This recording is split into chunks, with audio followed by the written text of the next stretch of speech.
Hey, what's going on everybody, and I finally have yet again another video on my channel, and this time we're going to be talking about the 7th episode of Season 3, also known as the episodes Demoncism and Sophmore Slump. The beginning starts with where we left off on in the previous episode. Surprisingly, Star's asking about the shake Tom asked Star about after the Silver Bell Ball. And once again, Glusserick still has the mentality of a dog, but yet still has the same interest as his real self, which explains him chewing on his triangle food. It's revealed quickly that Tom decided to give himself a Demoncism, and basically it's exactly what it sounds like. It's pretty much an exorcism, but another word for it.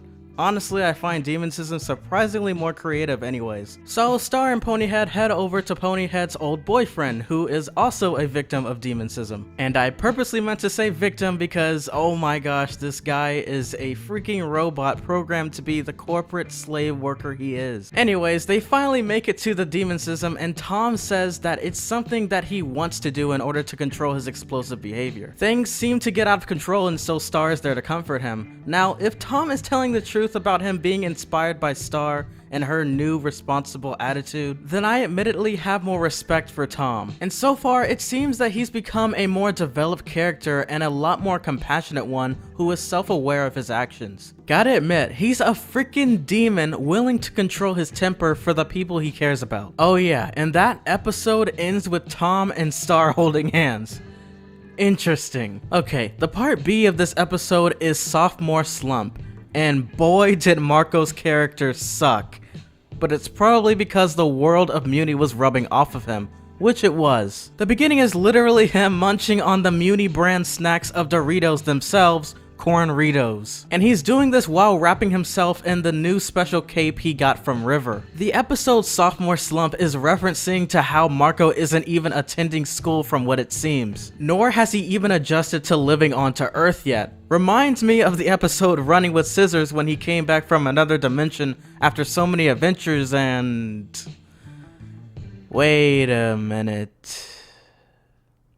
So, Marco goes around town and visits his friends and others about how annoying he is when bringing up Muni at all. It also includes his friends Ferguson and that other guy who I didn't miss, because in the words of Jello Apocalypse himself, they're forgettable. I mean, really useless characters. Forgettable.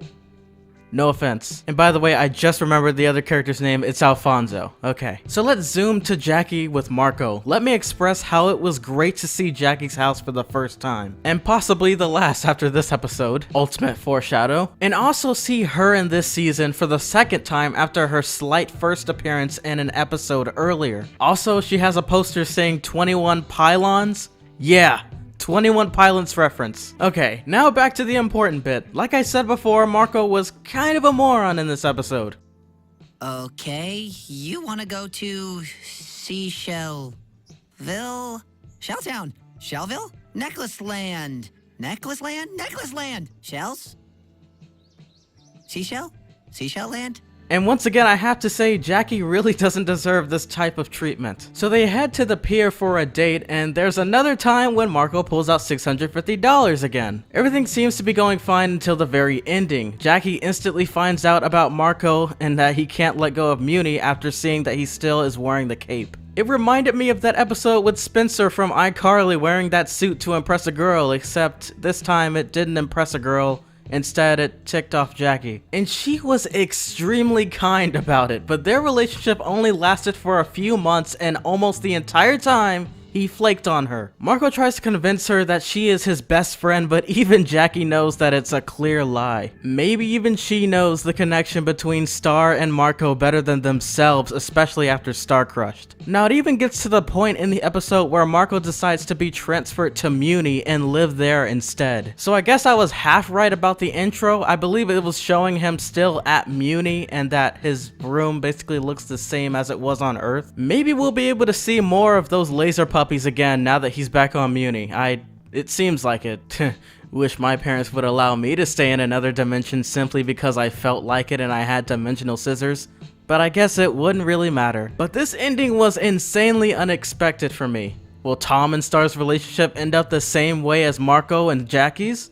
Heck, maybe this time Marco will be jealous. And yes, that's basically the end of this analysis video. Now, The reason why I made this one shorter than the rest of them is simply because I'm actually shortening down basically all of them until I get to the really complex episodes. I understand that I'm extremely late with all of these videos, so I'm doing my best to make sure I speed it up and catch up. But anyways, thank you guys for subscribing. We're about 4,000 subscribers left before I get 100,000 subscribers altogether. Thank you for the support, and I'll catch you guys in the next video.